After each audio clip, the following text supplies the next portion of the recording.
Yes, it's on all right. Hi, folks. Well, we're here today because Tavo Vega asked me to give a detailed experience of my Eastman t58/V. And it's the least I could do for Tavo because A, he's a good guy. B, he's done a lot of favors for me over the years and a bunch of my friends. And, well, then Nick Urso said, at least I think he was talking about me when he said he loves my demos. Well, okay, that's all the encouragement I need. Here we are.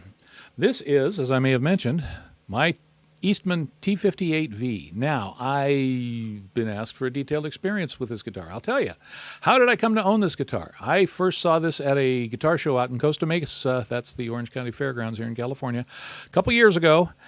And the Eastman folks had a booth. That's where I met Steve Bernstein, who's the Eastman sales guy for this part of the world. And he had a whole bunch of guitars, Eastmans, of course, that were on display. I was immediately drawn to this one because it had a Bigsby, and therefore it was a real guitar.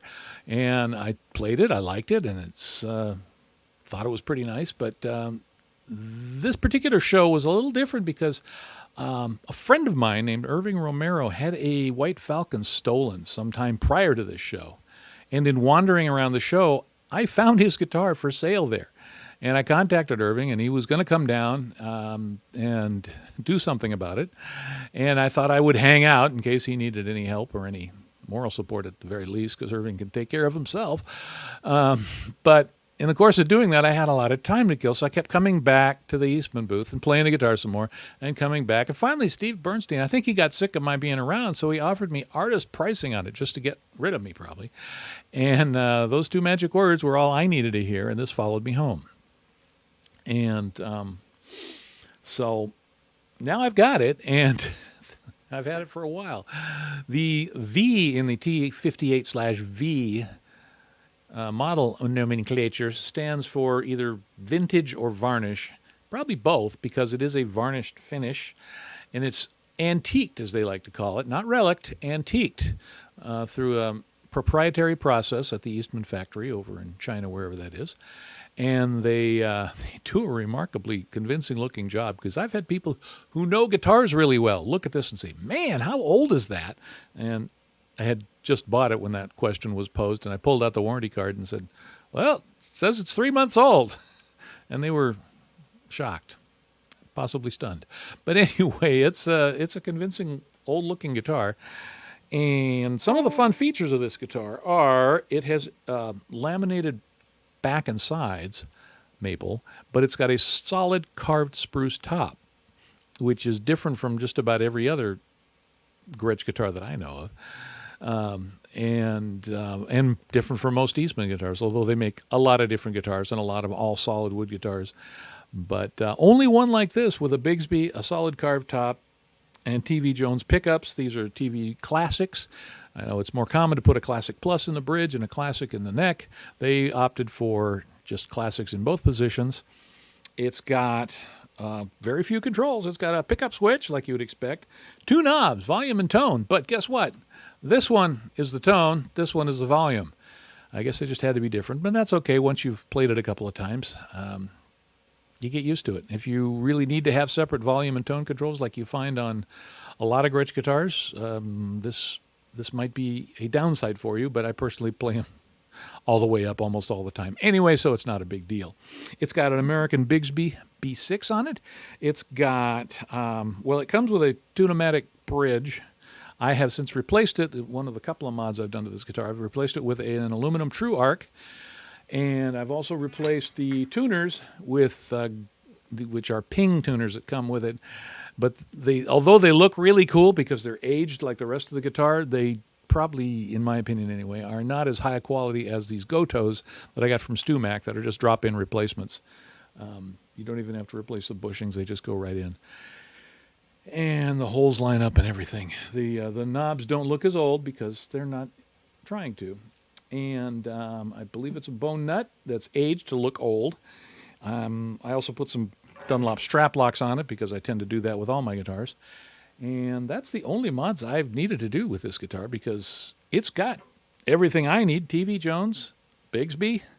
There really wasn't much more you could do to it. And it sounded good out of the box, and it sounds better now, I think. And Even straight out of the box, it sounded great. So one thing you may notice is it's lacking a pick guard. It doesn't come with one.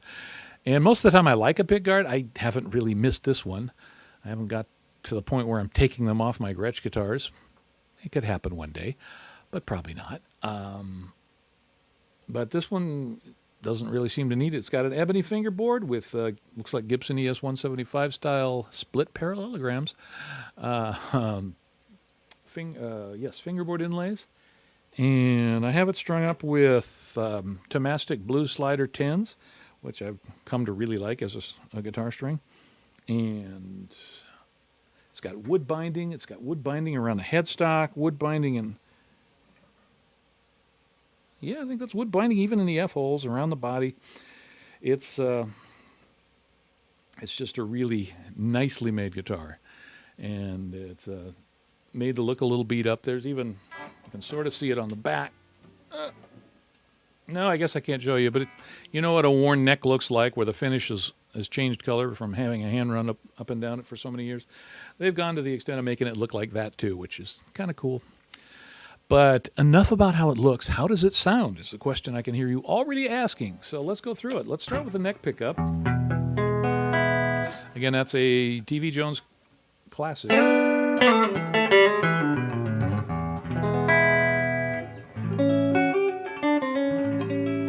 We're going through a Nocturne Atomic Brain in the Rockabilly. No other effects are on at this point.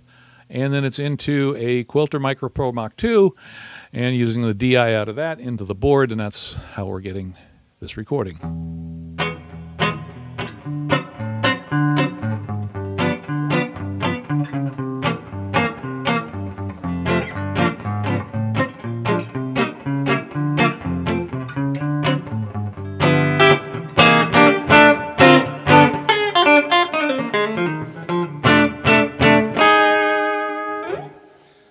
I love the way the neck pickup sounds in this guitar.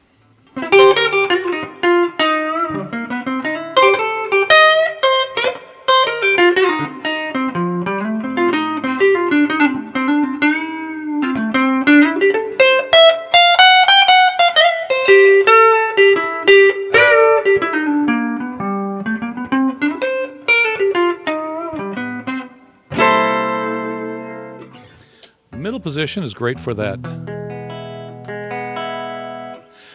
rockabilly, Gretschy kind of sound that I love so much.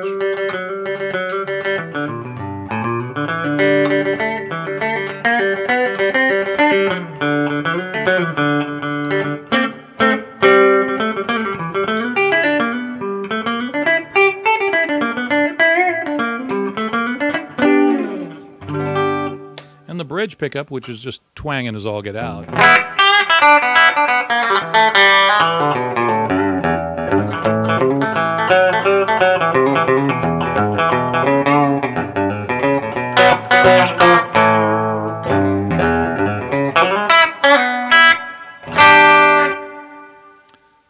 I never thought about this.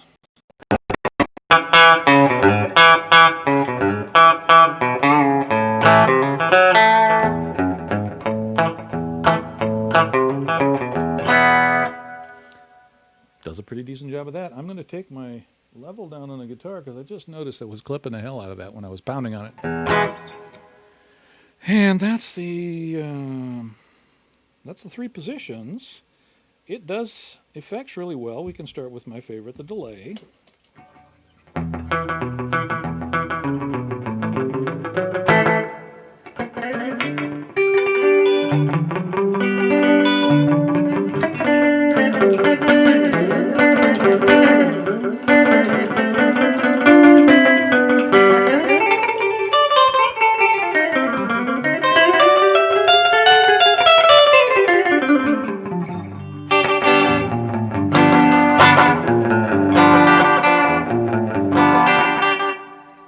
What that sounds like.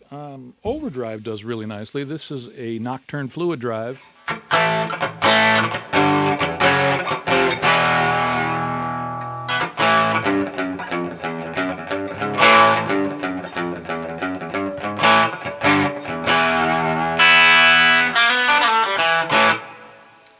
Neck position.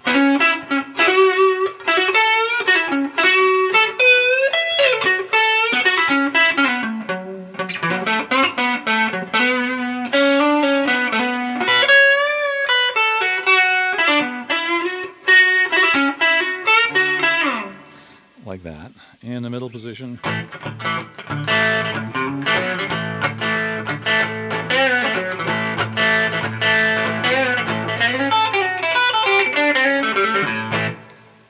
enough of that silliness. And of course, tremolo.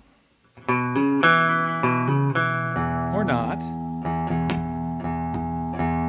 Tremolo's not happening today. All right, fine.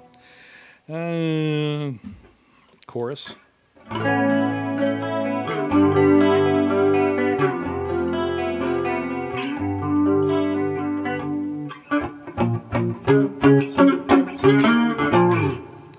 Enough of that silliness. That's what this guitar sounds like. I could noodle around on it all day, but hopefully you've got what you wanted to hear. If there's something you would like to know, fling the question my way and let's see what we can do. I'm sure I can answer it or make up something convincing. Thanks for stopping in. I got to get this up onto YouTube now.